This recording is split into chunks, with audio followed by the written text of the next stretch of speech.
great to be back here with Libertarian Conventioneers once again. I've been paying attention to Libertarians for quite a while, as you might be able to tell from the shirt here I've got. For those who haven't heard me last year or learned about LEA, Legislative Evaluation Assembly, through our website for radio interviews, I will let you know more about our organization and the issues we are seeing impacting state government. I also want to cover something else based on what I've been observing recently. It's kind of hard to do in a few words without being misunderstood, but I'm going to try. I'm one of many that's hungry for alternatives to the established parties and power brokers, not very eager at all to vote for the front-running candidates in the major parties as we see right now. And I listened to the interview that Governor Johnson did on the radio here last week, and I watched the Stossel moderated LP presidential debate, and I found I most preferred the moderator of the people that were on the stage, which I don't see when I see debates moderated by Megyn Kelly or Anderson Cooper. But anyway, my understanding of libertarianism is that it opposes fraud in all its forms, and opposes force except for personal self-defense, and opposes force by government except for constitutional purposes. So, but it's easy to read polls, follow trends, and reduce the definition of libertarian, which I've heard quite a bit lately, to being fiscally conservative and socially liberal. And I'm here to tell you that I think that is unnecessarily limiting. Many social conservatives can find common interests with libertarians and vice versa. Most oppose government as a primary top-down source of enculturation and education. They affirm innocent human life. They fear intrusion into their families, their beliefs, their property, and their rights to bear arms by governmental, educational, and medical institutions. And it's just things such as the surveys that you heard from the Osseo school board member, the intrusive surveys trying to pry into the private lives of their families. They don't want to create penalties for crimes based on the status of the victim, but on the crime itself. Impose enlisting government to provide preferential treatment to groups deemed to be disadvantaged. Not think religious liberty is just for credentialed ministers or confined to houses of worship. Do not want to have to provide services they believe to be morally objectionable. And if libertarianism is about first principles, if it's about embracing economic freedom and about embracing social freedom, freedom of speech, freedom of assembly, freedom of contract, then people who share these beliefs should be able to find a home with the libertarians. So when I hear I hear that religious discrimination is a black hole when it comes to not allowing people to deny services based on their religious convictions, or that we have to oppose bigotry in all its forms. Well, if you listen to that presidential debate, he brought up the example of whether or not a Jewish baker should be able to deny services to someone who wants a Nazi cake. And so in that case, we say, well, that's really wrong. But in terms of relying on the group's opinion of what is really right or really wrong, let's respect individual belief, individual freedom of conscience, and individual freedom of contract. But now, to go on to what LEA is, we've been around since 1972. We're a grassroots-driven organization, all volunteer organization. We have people involved that are from different parties, from all walks of life. People with scientific backgrounds, people with business backgrounds, people with academic backgrounds, people who have served inside the legislature or on staffs that have seen the problems from the inside.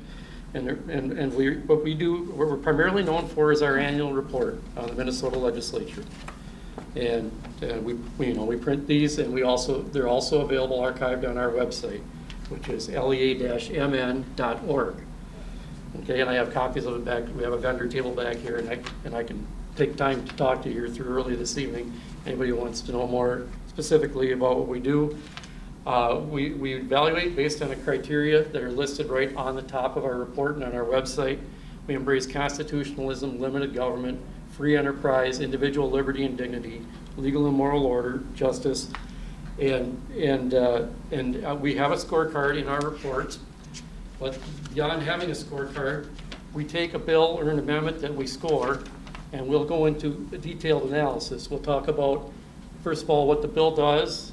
We'll talk about what the likely impact of the bill will be, and then our principled reasons in favor of or opposing the legislation. So even if you don't entirely agree with our reasoning, you have a chance to see how we arrived at our conclusions, and can learn something from what we're writing. So, and like I said, it's all volunteer driven. It's member supported. There's no multi-million-dollar foundation that's funding us. It's $10 a year to become a member. Members, in addition to getting their reports, they get invitations to the annual banquet. We do not endorse candidates. We do not give money to candidates. We do very little lobbying. So it's mainly about education and evaluation. But we do give out awards to those that score highest in the previous year's report.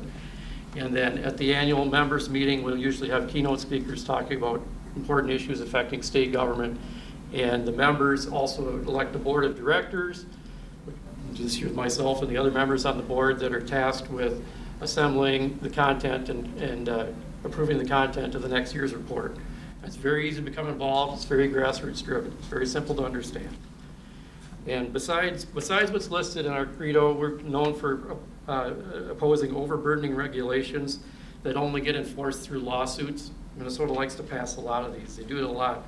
We were the first state to ban the non-agricultural use of phosphorus. We were the first state to ban BPA plastic in sippy cups. We were the first state to ban most uses of a very common material, formaldehyde. This year, there's people trying to make us the first state to have 12 weeks of paid family leave.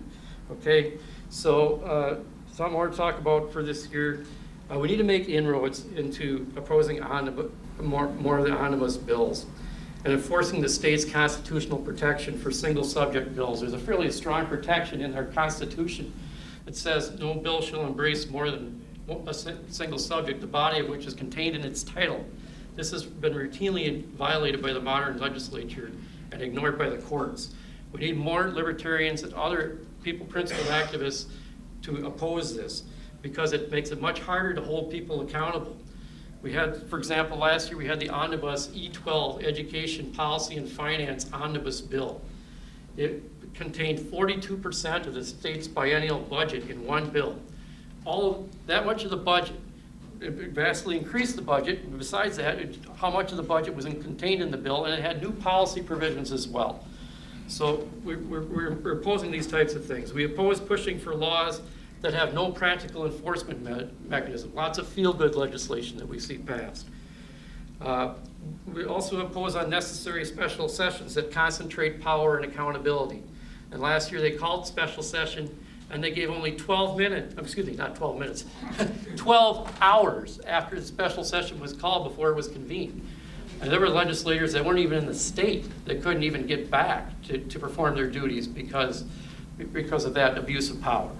So, okay, thank you. And other actions that are evading accountability are state employee contract negotiation and ratification process. It's very much rubber stamped outside of legislative session, usually ratified almost a year and a half after the contracts take effect. The labor management discussion becomes oftentimes one-sided. The constitutional amendment for party-affiliated compensation council, I wanted to bring this up because this goes way back to 2013, but it's going to be on the ballot this fall. There's going to be a constitutional amendment to have a party-affiliated, and not your party, by the way, compensation council, members of the two major parties, and that half appointed by the Supreme Court, half appointed by the governor to set the compensation of the legislators. Balance of power. Separation of power. The legislature is supposed to have power of the purse. If some people think if you detach it from the legislature, then they won't be able to vote themselves more pay. Well, they haven't really been doing that anyway. But if you do detach it from the legislature, they're going to get well taken care of, because which branches of government are dependent on the legislature for their funds? The judiciary branch and the executive branch. And they're going to want to keep the legislature happy. It's going to be a really cozy relationship ratified by unelected representatives, and it's not going to serve the general public. So it's something to be watching for. It's a well-organized effort. We need more opposition to bad bills in committee. There's so many bills that they think they're going to pass, you don't even hear opposition testimony in committee. Whenever you have a chance to vote against the state, to speak out against the status, go there and do so. And finally, there's other provisions we can do to make them a little less comfortable. We can try staggering the terms of the state senators, which are a number of neighboring states do. In other words, the length of terms is the same, but some of them get elected every 2 years. So that when this sailed through 4 years ago, it's so easy for people to forget about it. If they have to be on the ballot every other year, it holds them a little more accountable, at least some of them. And allow the legislature to call special sessions so the governor can't threaten to veto the entire budget without the legislature having any recourse. And finally, provisions that are talking about restoring nonpartisan legislature, which was what we had prior to mid-1970s, is something that you guys should find support for. Because if you're nonpartisan and you start talking about principles and you don't let them have the institutional advantages that come with party, then it gives alternative voices a much better say. And thank you so much for allowing me to address your group again. And I'll be back here till early this evening, and I hope that you guys will become members. And if you become a member today, we'll even give you one of these bumper stickers to help spread the word. Okay, so thank you very much. Thank you.